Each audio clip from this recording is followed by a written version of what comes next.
Assalamualaikum warahmatullahi wabarakatuh. Perkenalkan, nama saya Anggara Kurnia Ramdana dengan NIM C2401241055. Hari ini saya akan memapari atau membahas tentang praktikum reproduksi. Pertama-tama saya akan membahas prosedur praktikum. Untuk prosedur praktikum kali ini ada beberapa langkah yang saya akan sebut. Yang pertama ada pembedaan ikan untuk mengamati gonad atau telur ikan. Yang kedua itu penimbangan gonad dan tubuh ikan. Yang ketiga itu pengawetan gonad atau telur ikan. Yang keempat itu ada pengukuran fekunditas yang menggunakan 3 metode. Yang kelima atau yang terakhir adalah pengukuran diameter telur. Oke, selanjutnya adalah alat dan bahan praktikum kali ini. Yang pertama-tama ada mikroskop dan alat ukur digital. Yang kedua timbangan digital. Yang ketiga alat bedah. Yang keempat formalin atau alkohol. Yang kelima cawan petri. Yang keenam pipet. Dan yang ketujuh adalah telur atau gonad ikan yang sudah disediakan. Oke, selanjutnya pertama-tama saya akan membahas materi praktikum reproduksi.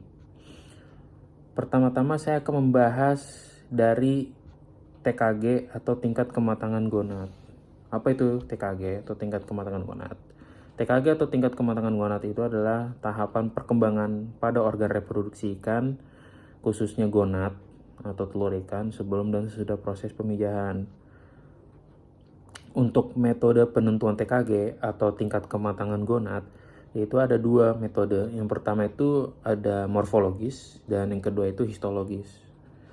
Buat metode morfologis itu dilakukan buat mengamati bentuk, warna, dan ukuran gonad atau telur.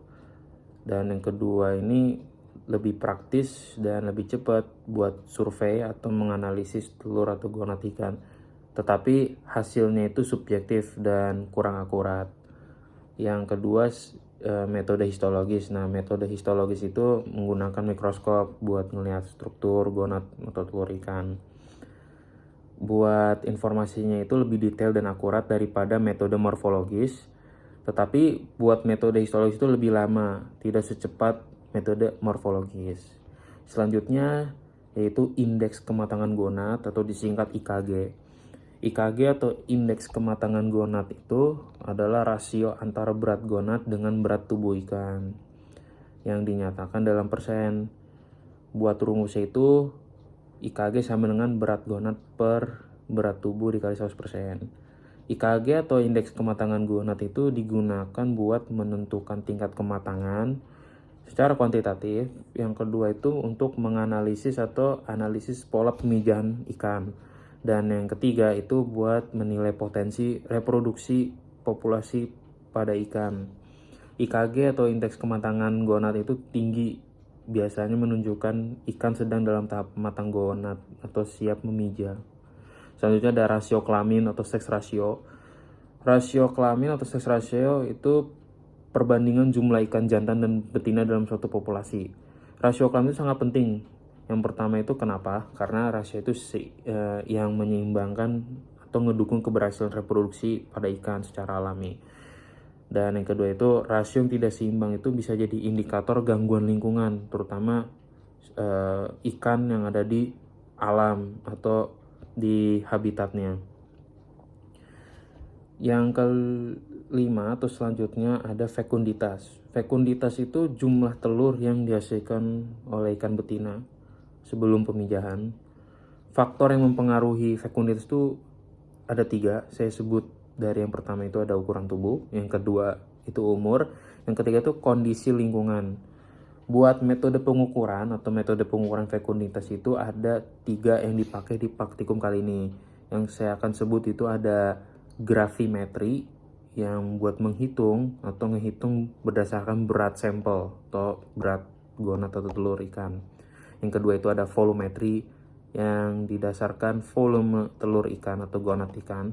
Yang ketiga itu ada gabungan atau gabungan dari 2 metode yang saya sebut sebelumnya, yaitu buat pendekatan statistik dari sampel atau telur ikan. Dan selanjutnya yaitu diameter telur. Diameter telur itu diukur pakai atau menggunakan mikroskop dan alat ukur digital. diameter itu menunjukkan tahap perkembangan telur ikan. Dan telur yang matang tuh biasanya diameter lebih besar dan seragam. Untuk kesimpulannya, TKG dan fekunditas itu indikator yang sangat penting dalam mempelajari tentang reproduksi ikan atau menganalisis reproduksi ikan. Data yang kita dapat itu sangat membantu untuk memahami siklus hidup ikan, daur hidup ikan, dan mendukung pengelolaan stok yang berkelanjutan. Dan yang terakhir itu, praktikum kali ini tuh tidak hanya buat latihan saja, tapi bisa membentuk cara berpikir kita untuk berpikir ilmiah dan analisis atau analitis. Oke, sekian dari saya. Kurang lebihnya mohon maaf dan terima kasih.